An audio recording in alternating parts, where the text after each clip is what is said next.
Okay, in the second weekend of this year's Six Nations, Wales-Scotland is the first match of the weekend. It has not failed to disappoint. It's not a game of champagne rugby, should we say. It was a scrappy arm wrestle of an affair. Lots of penalties in it. Only 2 tries. And there's a drop goal and a yellow card. So it's nice to see a drop goal in open play. That's becoming a rarity these days. At the time the drop goal was taken, you're thinking, is it the right decision? But it's proven to be the winning point. Now, the first half is where most of the points are scored.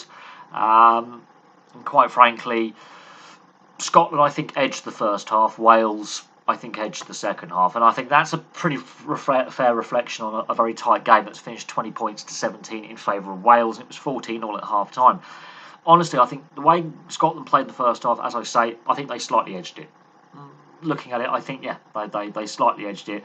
Although, they gave away penalties in crucial areas. And it has led to the Welsh try as well, again, off repeated infringements in Scotland's defensive third of the pitch.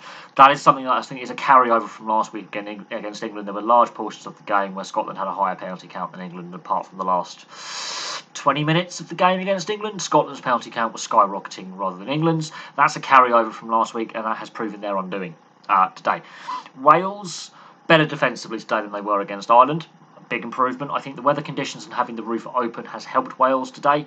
And Dan Biggar, apart from the misconversion of the Thomas Francis try, that's a plus point. However, the concerning point for a Welsh point of view is, apart from the try from a rolling maul, they didn't actually create a try from open play, just phase after phase. They had to get it off line out rolling maul. So that is a concern, I think, for Wales, is not getting that try of free-flowing phase rugby. Scotland, the Darcy Graham try, Rhys Zammit should be putting him in touch. Bigger man on smaller man. Darcy Graham, yeah, he is deceptively powerful for a small man, which I think has also helped him in this case, keeping away from that touchline, because he is only 5'8", but he should be put into touch. That's poor defence from Wales on that point. Great vision by Finn Russell. I, at the time, said that's a dangerous pass, don't do it, it could be intercepted. Actually, looking at it, the Welsh defence is a bit narrower, and that there's no chance of an intercept there. Looking at the replays and the overhead shots, but at the time the pass is made, you've seen Finn Russell make these passes before that have led to intercept tries, but he timed that pass perfectly. It's a 50-50 with Finn Russell doing the missed pass there and the Harbour Bridge pass, as I call it. Good vision, but Wales are actually in the lead early on, and that's again a lot of possession in the Scotland defensive third, and the pressure tells with penalties. 2 damn bigger penalties in the first 8 minutes. Then Scotland respond with the Darcy Graham try. Rhys Zammit should be putting him in touch. The contact needs to be a bit lower. He's trying to take him too high. Darcy Graham's got a powerful leg drive and is quite a powerful unit for a small player. He's the smallest player on the pitch. Shouldn't be scoring that try, even though the pass is brilliant. The vision for the pass is brilliant. He should be put in touch, but we can critique getting it wrong with the matchup there by Rhys Zammit, who was unfortunately very, very quiet in today's game. Then Finn Russell gets another penalty. Dan Biggar responds. Finn Russell responds. So it's tit for tat penalties, and then Wales decide, right, we're going to back our line out. We're going to back our maul, and Thomas Francis comes up at the bottom of the pile after they drive it over the line, and that is the end of the first half scoring on 32 minutes. Both tries are scored in the first half, and you're thinking it's a slow boiler. It's going to explode in the second half as the arm wrestle breaks down. They get tired, space will open up, players will tire. It stayed an arm wrestle, even though there were little flashes by both sides with line breaks and flashes. The weather conditions meant it was going to be a scrappy game. Discipline has proven crucial, both sides with really high penalty counts. That's a carryover from last week. I think that's a concern for both sides, is the high level of penalties that both sides are conceding, and it has led to a yellow card. And again, I think very similar to the English yellow card last week. I think, yeah, right decision. And it happens at a similar time in the game, when the game is in the fine balance. Wales have got on top at this point, which is the difference between the Scotland-England game last week and the Scotland-Wales game this week. Wales have got on the front foot at this point. Finn Russell gets the first penalty of the second half. Dan Biggar responds. It's 17-all at this point. And Finn Russell, is he actually attempting an intercept, or is that a deliberate knock-on? It's not a penalty try like last week in England's case with Cohen Dickey's deliberate slap into touch in a similar situation. But I will say this: I had to look at my notes there for last week's games as well. It's a very similar situation to the England game last week, and it proves crucial. The yellow card proves crucial. Within 3 minutes of that deliberate knock on, the only remaining point of the game is the drop goal by Dan Biggar. Now, was that the right decision at the time? You could question at the time. They have the width. They've got the extra man. Alex Cuthbert is out wide. He's screaming for either a crossfield kick or get it through the hands. And Dan Biggar decides at the time they've had wave upon wave of pressure since the yellow card. Phase after phase, they're not going anywhere. The Scottish defence, there is an advantage, so it is a shot for nothing. But the width is there, which is a 5-pointer.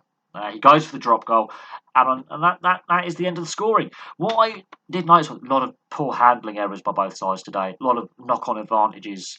Not too many scrums. It could have become a scrum fest. It didn't. But looking after the ball into contact is a concern. But the fact that there was only 2 tries in the game, I think both defensive coaches can be quite happy with that. That it was basically drop goals and penalty kicks that really where the scoring was coming from. I think it'd be frustrating on a Scottish point of view that they couldn't, get their attacking play flowing as well this week. On a Welsh point of view, much better defensively, but the penalty count is still too high. And Dan Biggar, he's gone off injured towards the end of that game. He was limping around for the last 20 minutes. He goes off with about 5 minutes left. But that is a bit of a concern that he might have tweaked something. He's very crucial to the Welsh attacking axis, the defensive organisation as well. He's a key part of that 9, 10, 12 axis. He does limp off. That is a concern. On the Scotland side of things, they're Jekyll and Hyde.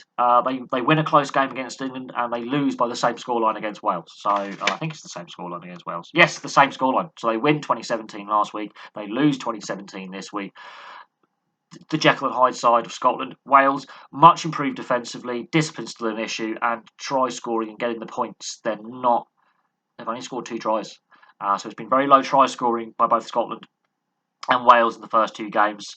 I think Wales can take a lot of positives that they didn't get blown out again. They stepped up that defensive game. Scotland, can be frustrated with their discipline. It's let them down. Last week, again, the penalty count was too high for the first 60 minutes. Then England decided to completely implode. Scotland have decided to implode this week on the discipline count in the second half, and it's cost them. So Scotland a bit Jekyll and Hyde, and they weren't as free-flowing in attack. A lot of drop ball, not looking after the ball in contact. The breakdown was a very 50-50 breakdown, both sides turning over the ball. Proper contest on the floor, which is good to see. Scotland line out, not perfect.